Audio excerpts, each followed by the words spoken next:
The 7 Ravens. There was once a man who had 7 sons, and last of all 1 daughter. Although the little girl was very pretty, she was so weak and small that they thought she could not live. But they said she should at once be christened. So the father sent one of his sons in haste to the spring to get some water, but the other 6 ran with him.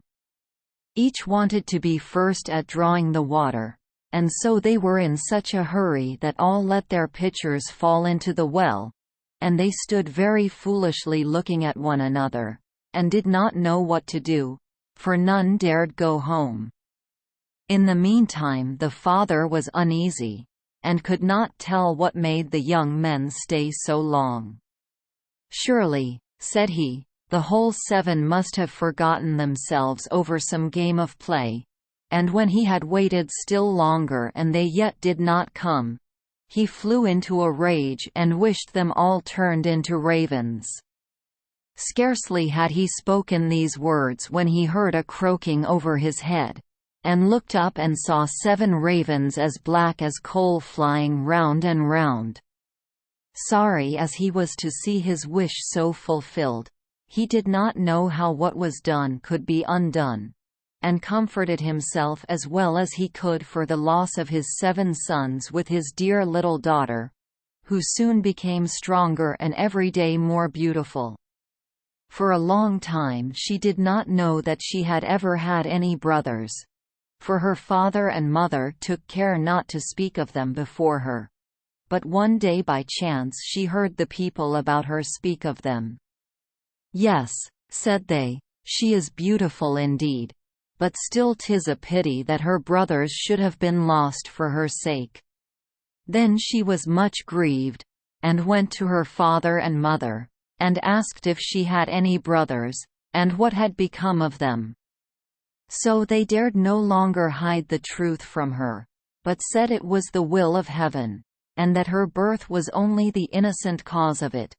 But the little girl mourned sadly about it every day, and thought herself bound to do all she could to bring her brothers back, and she had neither rest nor ease, till at length one day she stole away, and set out into the wide world to find her brothers, wherever they might be, and free them, whatever it might cost her.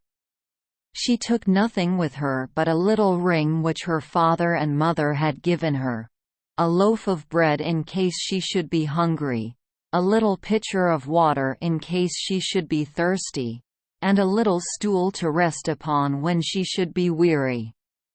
Thus she went on, and journeyed till she came to the world's end. Then she came to the sun, but the sun looked much too hot and fiery.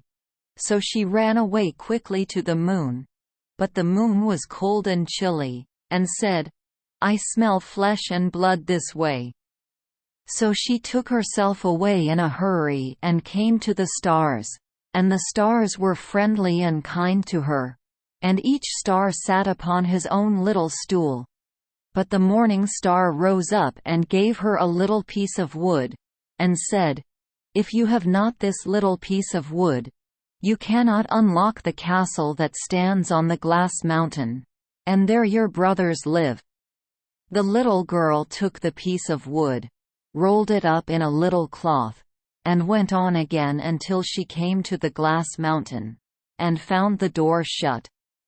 Then she felt for the little piece of wood, but when she unwrapped the cloth it was not there, and she saw she had lost the gift of the good stars. What was to be done? She wanted to save her brothers, and had no key of the castle of the glass mountain. So this faithful little sister took a knife out of her pocket and cut off her little finger. That was just the size of the piece of wood she had lost, and put it in the door and opened it. As she went in, a little dwarf came up to her, and said, "What are you seeking for?" "I seek for my brothers, the 7 ravens," answered she. Then the dwarf said, "My masters are not at home. But if you will wait till they come, pray step in." Now the little dwarf was getting their dinner ready, and he brought their food upon 7 little plates, and their drink in 7 little glasses, and set them upon the table. And out of each little plate their sister ate a small piece, and out of each little glass she drank a small drop, but she let the ring that she had brought with her fall into the last glass. On a sudden she heard a fluttering and croaking in the air, and the dwarf said, "Here come my masters." When they came in, they wanted to eat and drink, and looked for their little plates and glasses. Then said one after the other, "Who has eaten from my little plate? And who has been drinking out of my little glass? Caw! Caw! Well, I ween, mortal lips have this way been."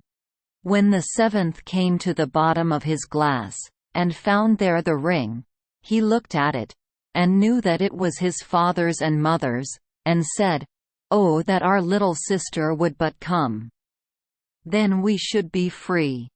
When the little girl heard this, for she stood behind the door all the time and listened, she ran forward, and in an instant all the ravens took their right form again, and all hugged and kissed each other, and went merrily home.